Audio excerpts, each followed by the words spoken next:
Stid worked really hard last year. Was our backup quarterback the entire season.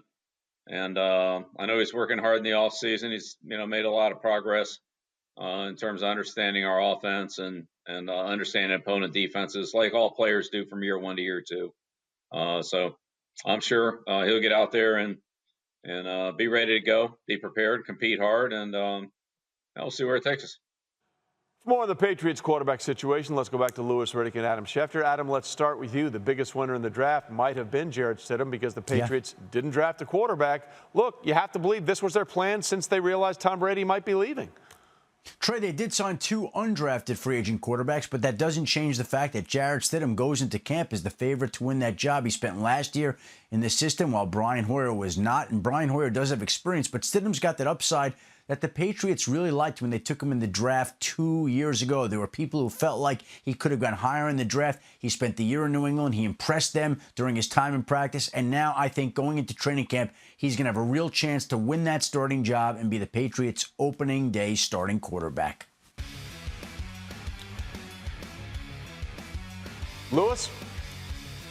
Yeah, look, I agree totally with you, Adam. Look, when you go back and you watch his tape and you watch Jarrett Stidham's tape last year and you see how quickly, even as a rookie early in the preseason, how quickly his decision-making and accuracy jumped off the tape at you, you knew right away that he was someone who gave them exactly what they were looking for. And you figure this, they draft 2 tight ends this year in the 3rd round. Devin Asiasi, who they drafted out of UCLA, when you watch his college tape, you know it fits perfectly with what they're going to try and do and attack the middle of the field.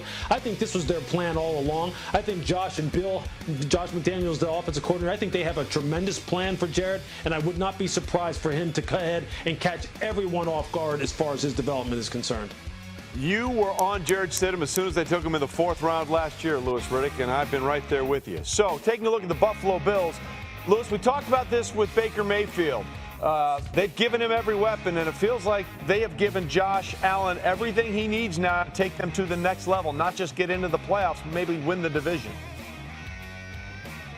No question about it. Look, when you trade for Stephon Diggs, what you're telling Josh Allen is this. Now, we've given you some weapons on the outside along with John Brown and Cole Beasley at wide receiver for you to go ahead and take the next step as far as being able to produce explosive plays. And look, they have some good running backs. They have Devin Singletary back there, who is one of the best tackle breakers in the NFL.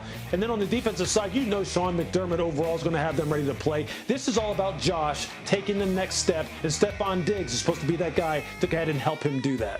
Again, that Week 16 game at New England could loom large. Excited to see that one on ESPN's Monday Night Football. Then you take a look at the Jets. Boy, that's a tough start. At Buffalo, where the Bills were a playoff team a year ago, and then versus the 49ers, who were in the Super Bowl.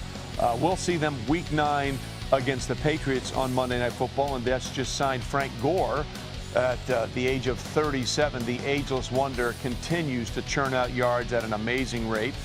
Has a chance to finish up pretty soon as the #2 all-time leading rusher in NFL history, ahead of Walter Payton, behind only Emmitt Smith. Absolutely remarkable there.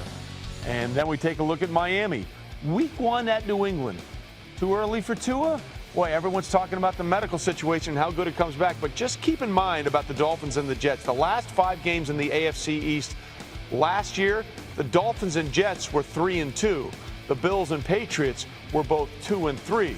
So both Buffalo and Miami and New York were trending in a positive direction last year. And the Jets got Denzel Mims, the wideout, in the 2nd round, and huge Mekhi Becton, the offensive tackle, in the 1st round to protect Sam Darnold, who we believe will not have mono for a 2nd straight season. Thank you for watching ESPN on YouTube. For live streaming sports and premium content, subscribe to ESPN+.